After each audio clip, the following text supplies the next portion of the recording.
忍者は黒い服を着ていなかった。あなたが知っている忍者のイメージ、実はほとんどが作り話かもしれません。こんにちは。歴史の不条理です。今日は日本が世界に誇る謎の職業、忍者の真実に迫ります。皆さんはどんな忍者を思い浮かべますか？黒い装束に手裏剣、壁を走って水の上を歩く。でも待ってください。そのイメージ、いつ生まれたか知っていますか？実はほとんどが昭和以降に作られたフィクションなんです。今日この動画では、史実や忍術書などの一次資料をもとに、本物の忍者の姿を明らかにしていきます。最後まで見ると、忍者の見方が180度変わりますよ。まず、忍者はいつ、なぜ生まれたのでしょうか？忍者が歴史に登場するのは、主に室町時代から戦国時代にかけて、14から16世紀頃です。当時の日本は各地の武将が領地を奪い合う、いわば戦争の時代でした。そんな時代に必要とされたのが、表の戦争ではできない仕事をする人たちでした。敵の城に潜り込んで情報を集めたり、人知れず敵の士気を下げたりする、いわば特殊工作員です。彼らは正式には忍びと呼ばれていました。忍者という呼び方自体は、実は昭和になってから広まった言葉なんです。忍びが多く集まっていたのは、伊賀三重県と甲賀滋賀県の山間部。この二大勢力は有名ですが、実は全国各地に独自の忍び集団が存在していました。そして重要な点として、忍びたちは武将に雇われる職業人でした。忍術書、万戦集会にはこう記されています。忍びとは、主君のために命を惜しまず働く者と。つまり忍者とは、謎の暗殺者でも超人でもなく、特定の主君に仕えるプロの工作員だったのです。さて、ここからが本題です。忍者の仕事や暮らし、実はとても地味でした。忍者の仕事を大きく分けると、用人と隠人の2種類があります。隠人は夜間の潜入情報収集などと隠れて行う仕事。これは皆さんのイメージに近いかもしれません。一方、用人はなんと、敵地に堂々と乗り込んで情報を集める仕事です。商人、旅人、修行僧などに扮して潜入し、現地の住民と会話しながら敵情を探る。これが忍者の仕事の大半を占めていたと言われています。そして驚くべきことに、忍者の多くは普段、農業をしていました。伊賀甲賀の忍び集団は農村に根ざしており、農閑期に仕事を請け負う兼業忍者がほとんどだったのです。つまり昼間は田んぼを耕し、依頼があれば忍びの仕事に出かける。まるでお百姓さん兼フリーランスのような存在でした。さらに、忍者には引退という概念もありました。年齢を重ねると現役を退き、後進の育成や情報管理に移る。記録によれば、伊賀忍者の集団には長老制度があり、組織として機能していたことが分かっています。超人的な力を持つ孤高の暗殺者というイメージとは随分違いますよね。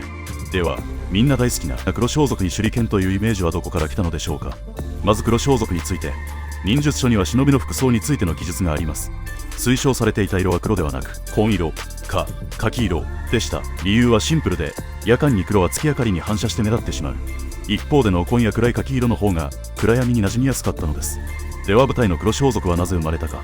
これは江戸時代の歌舞伎が由来です。舞台で黒子がいない存在として扱われていたことから、忍者黒い服というイメージが後世に広まりました。次に手裏剣。実際に使われていましたが、武器というより時間稼ぎ道具でした。逃げながら追っ手の動きをなまらせるために投げる補助的な道具です。忍術書には正面から戦う記述はほぼなく、逃げること隠れることが最優先とされています。水の上を歩く水雲も有名ですが、専門家の研究では水面を歩くことは物理的に不可能とされています。水中移動や沼地踏破のための補助道具だったと考えられています。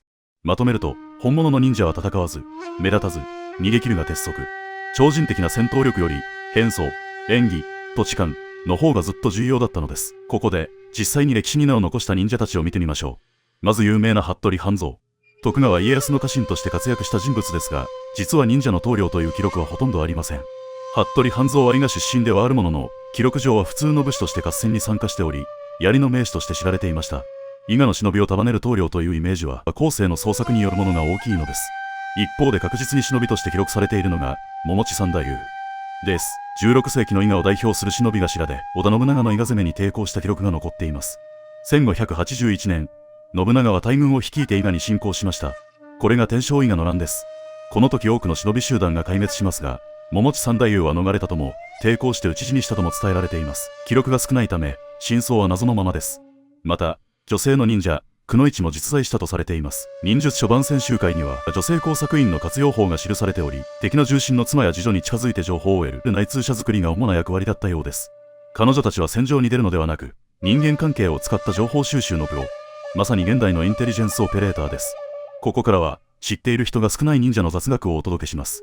一つ目、忍術書は現代に残っています。万戦集会は1676年成立は全23巻に及ぶ忍術の集大成で、心構えから薬の調合まで網羅されています。現在も三重大学などに原本が所蔵されており、学術研究が続けられているんです。2つ目、忍者の里は今も観光地として残っています。三重県伊賀市には伊賀流忍者博物館があり、本物の人気や忍者屋敷の仕掛けを見学できます。3つ目、これは驚きです。現在も忍者研究者が存在します。三重大学には忍者忍術学研究センターがあり、外国人留学生向けに忍者学の講座が開かれています。忍者を学ぶために日本に来る海外の学生も増えているほどです。4つ目、忍者には捕まった場合はするという掟がありました。これは情報漏洩を防ぐためです。忍術書にはそのための薬の調合法まで記されており、情報管理の徹底ぶりが伝わってきます。さて、今日お伝えした内容をまとめていきましょう。本物の忍者は超人的な戦士ではありませんでした。彼らは戦国時代から江戸時代にかけて活躍した情報工作のプロ。農業と兼業しながら、変装、潜入、情報収集を生業とした職業人でした。黒装束ではなく濃紺が水晶服。水の上は歩けない。戦いより逃げることが正解。歴史に名高い服部半蔵も、実像は意外と地味な武士でした。それでも忍者が世界中で愛されているのは、その謎めいた存在感と、究極のプロ意識に人々が魅力を感じるからかもしれません。今日の動画はここまでです。面白かったと思ったら、ぜひチャンネル登録とグッドボタンをお願いします。最後までご視聴いただきありがとうございます。